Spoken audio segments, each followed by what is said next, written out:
Hello, my name is Coral Young. I'm 21 years old and I work at the local hospital as a nursing assistant, and I'm also in my last semester of nursing school at my local community college.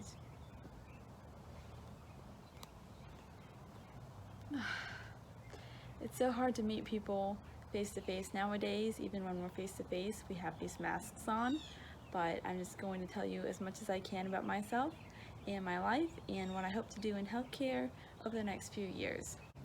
I'm from Fayetteville, North Carolina, which is a very small military community. So I'm about to graduate in December with my associate's degree in nursing, but I'm definitely going to pursue a bachelor's.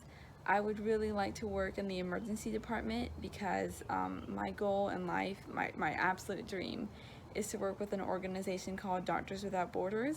And they go to other countries that are in need or maybe have healthcare systems that are falling.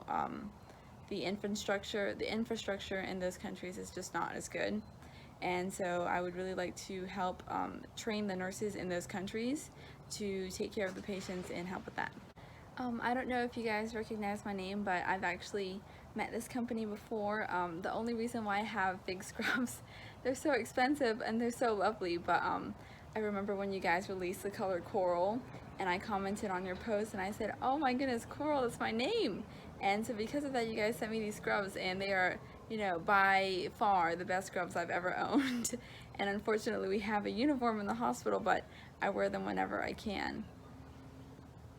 And I chose nursing, to be completely honest, because it was what I could afford. But as I began to take the classes and learn more about the prerequisites and now taking these nursing classes, it's something that I truly absolutely love. And just putting together this holistic view of health that nurses have. With coronavirus and everything, things have been very hard for me, and I applied to get this CNA job, and I got it, and I was so excited because I did have to make an enormous sacrifice. My grandparents moved in to live with us, and because of coronavirus and because my patients were possible COVID rule-outs so many times, I wasn't allowed near my grandmother, and she passed away about 3 months after I moved out of the house. And so for those last 3 months, I wasn't able to touch her, and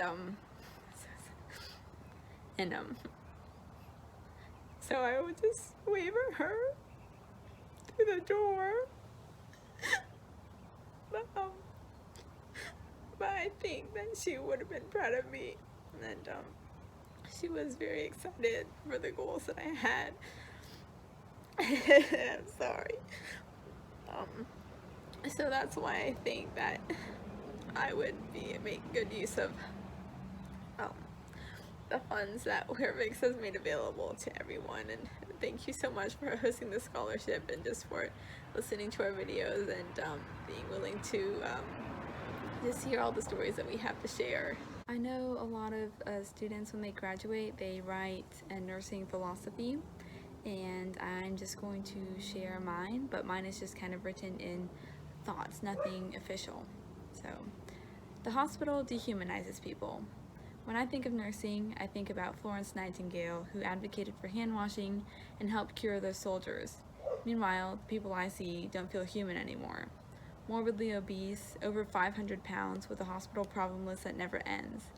Most are half asleep in a hospital haze and having lost complete tracks of nights and days. I might give a patient up to 40 medications per day just to maintain that hazy state. Sometimes I think about it too much. Maybe they should be able to just die instead of staying in that half existence. What makes life worth living? For me, it's the people.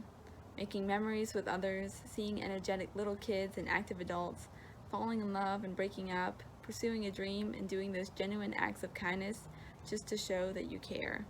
That life seems so rare now. My neighbors stay shut inside their houses and rarely come out, even to walk outside. My patients lie in bed watching mindless TV and might never leave the hospital. I want to make things better for them. I'm trying to think of how to recreate those connections that make people feel valuable.